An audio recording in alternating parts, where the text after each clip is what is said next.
لگ گیا تو کہیں پہاڑوں سے. آج سے تھوڑے برسوں پہلے، کچھ برسوں پہلے مجھے ایک مکتوب ملا تھا، کسی ملک سے جاننے والے نے دیا تھا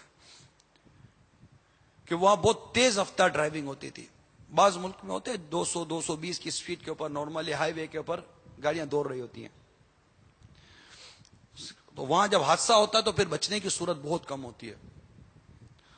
تو اس نے مجھے مکتوب میں لکھا تھا کہ ایک کار کو حادثہ ہوا. جب اس حادثہ ہوا تو وہ تو لوگ جمع تو ہو ہی جاتے ہیں، کار تو لگ گئی کہیں لگنے کی تھی. جب وہ کار چلانے والے کو نکالا نا، آپ کو سن کر حیرت ہوگی. ہو سکتا ہے کہ جو کار میں گانا بج رہا تھا نا، وہی گانا وہ جب اس کو نکالا نا ڈرائیور کو، گاڑی چلانے والے کو، وہی گانا اس کی زبان پہ گنگنا رہا تھا اور اس کا دم نکل گیا. جو مسلمان اہل ایمان دنیا سے جا رہے ہیں اس کے لیے ہمدردی، اللہ تعالیٰ سب کی مغفرت کرے. ہمارے جہاز میں جو مسلمان انتقال کر گئے ان کی مغفرت کرے. جن کو یہ سیلاب بہا کر لے گئے اللہ تعالیٰ ان مسلمانوں کی مغفرت فرمائے. جن کا سامان مٹ گیا، جو زخمی ہو گئے، اللہ تعالیٰ سب کو نعمت بدل دے، سب کو راحتیں دے، سب کو آسانیاں دے، سب کو برکت دے، سے نوازے. جن کا جو چلا گیا اللہ تعالیٰ اس سے بہتر ان کو لوٹا دے. ہم دعا کرتے ہیں، لیکن ہم نے کیا لیا؟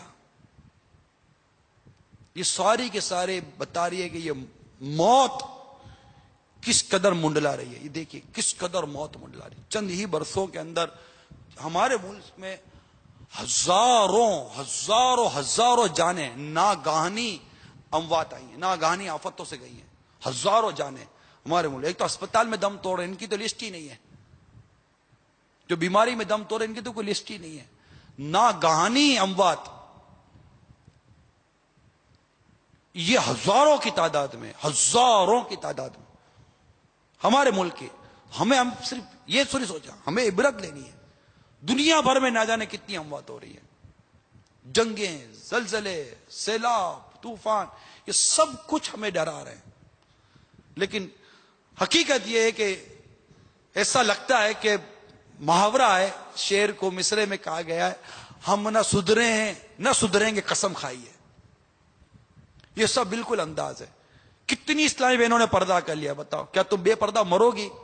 بازاروں میں مرنا چاہتی ہو؟ یہ بے پردہ گھوم کر ڈرائیونگ، لانگ ڈرائیونگ کے نام پر جا کر مرنا چاہتی ہو؟ آئے دن ٹریفک کے حادثات ہو رہے، بسوں کے حادثات ہو رہے.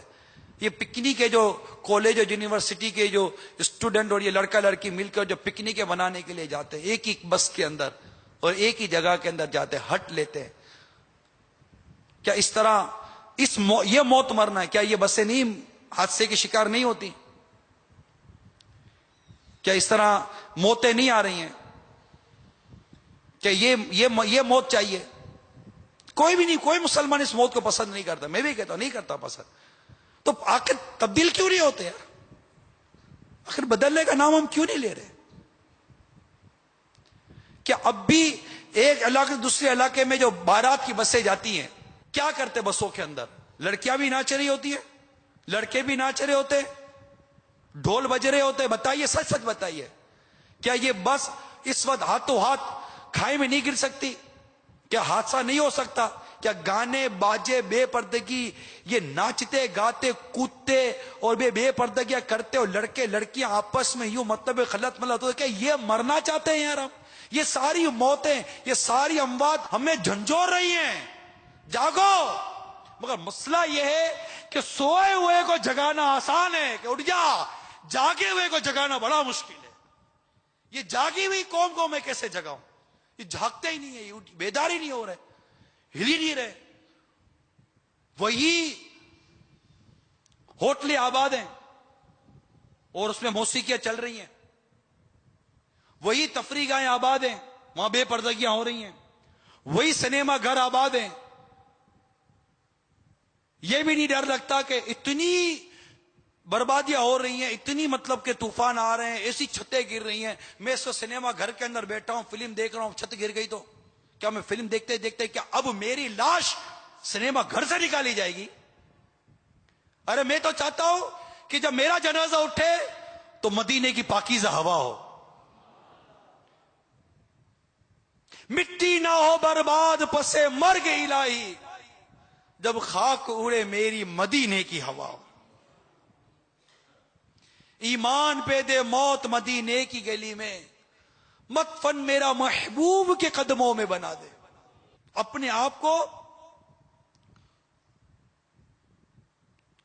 مردوں میں شمار کرو اور اپنی موت کو آنکھوں کے سامنے رکھو۔ یہ ارشادات آپ کو میں نے بیان کی ہیں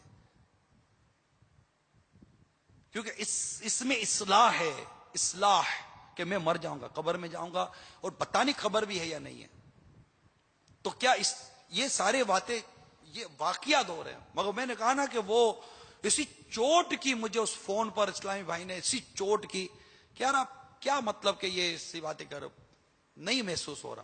میں یہ نہیں کہتا کہ سارے کے سارے اس میں مبتلا ہیں، سارے کے سارے غافل، ہمدردوں کی کمی نہیں ہے، مگر غور کر لیں اتنی پریشانی آ رہی ہیں، مسجدیں کتنی بھر گئی ہیں بتائیے، اتنی پریشانیاں آ رہی ہیں، قرآن کی تلاوت کتنی بڑھ گئی ہے۔ ارے کس تاجر نے جھوٹ بولنا چھوڑ دیا؟ کس نے اتنی ساری پریشانیاں دیکھ کر جا کر اپنے آپ کو مطلب کہ وہ کینسل کر دیا کہ یہ جتنا بھی میرا سود تھا، جتنی یہ ساری حرام کی روزی تھی، یہ سب مطلب کہ ختم کرو، مجھے بھائی یہ کبھی بھی موت